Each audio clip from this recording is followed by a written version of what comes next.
जातिगत जनगणना के मुद्दे पर जब नेता प्रतिपक्ष तेजस्वी यादव और मुख्यमंत्री नीतीश कुमार से पत्रकारों ने सवाल किया कि पक्ष और विपक्ष दोनों के मुद्दे एक ही है, तो क्या लगता है इन दोनों के दिल मिलेंगे? इस पर तेजस्वी यादव ने क्या जवाब दिया, सबसे पहले आप वो सुनिए। राष्ट्र हित में, नेशन के इंटरेस्ट में कोई काम अगर है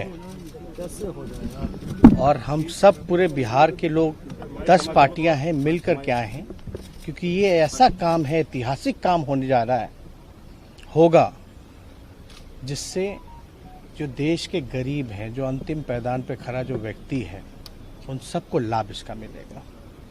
अब तक आपको नहीं पता है कि भाई मंडल कमीशन से पहले पता ही नहीं था कि कितनी जातियां हैं। मंडल कमीशन हुआ, उसके बाद पता चला देश में जो हजारों जातियां।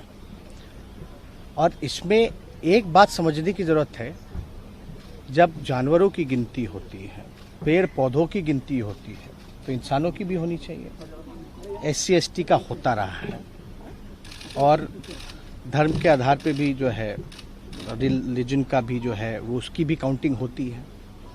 हम ये जानना चाहते हैं कि हो क्यों ना, क्यों नहीं होना चाहिए? जब आपके पास कोई साइंटिफिक आंकड़ा है ही नहीं, तो आप कल्याणकारी योजना तो कर ही नहीं सकते। गवर्नमेंट के पास अभी, किसी भी सरकार के पास स्पष्ट आंकड़ा या कोई इस विषय में जानकारी जो है कि भाई कौन ऐसा समाज का लोग है जो दिहाड़ी मजदूर है, कौन ऐसे लोग हैं जो भूमिहीन है, कौन ऐसे जो लोग हैं जो भीख मांगते हैं। तो ये काम तो अभी जैसे केंद्र सरकार ने OBC की दिया है कि भाई राज्यों को कि कोई भी जात जो है OBC में राज्य चाहे तो डाल सकती है, लेकिन क्या बेस होगा उसका? तो आंकड़े आपके पास होंगे तब तो आप तय कीजिएगा, तब आप किया जाएगा।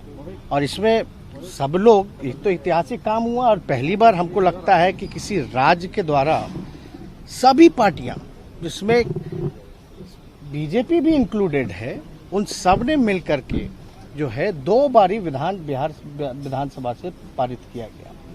तो अब प्रश्न जब पूछा गया पार्लियामेंट में, तो बोला गया कि कोई पॉलिसी नहीं। लेकिन आपको भी पता है, आदरणीय लालू जी, मुलायम सिंह जी, UP के सरकार में, मनमोहन जी के समय में जातीय, शैक्षणिक और आर्थिक जनगणना हुई थी। लेकिन उसके आंकड़े जब केंद्र सरकार जो भी रहे, उसके बाद स्पष्ट जो जानकारी हम लोगों को नहीं मिली, ये बताया गया कि भाई करप्ट हो गया है डेटा। और हम लोगों ने कई बातें रखी कि भाई कैसे इंटरेस्ट में है, और ये भी बात की कि इसका कोई विरोध नहीं करता। अगर जातीय जनगणना से उन्माद फैलेगा, जातिवादी कहलाओगे, तो धर्म की भी गिनती नहीं होनी चाहिए। क्यों गिन रहे? तब तो धर्म में भी जो है आपका राइट होगा। तो वो भी अब तक तो हुआ नहीं ऐसा कि सेंसस से रिलीजन में लड़ाई। तो आपने सुना तेजस्वी यादव को, उनके जवाब से ऐसा लग रहा है कि सियासी तौर पर नीतीश कुमार और तेजस्वी यादव नजदीक आ रहे हैं। तो देखना दिलचस्प होगा कि इन दोनों की जोड़ी प्रधानमंत्री नरेंद्र मोदी को बिहार में जातीय जनगणना करवाने के लिए मना पाती है या नहीं। तो इन्हीं तरह की तमाम खबरों के लिए आप बने रहे हेडलाइंस बिहार के साथ। धन्यवाद।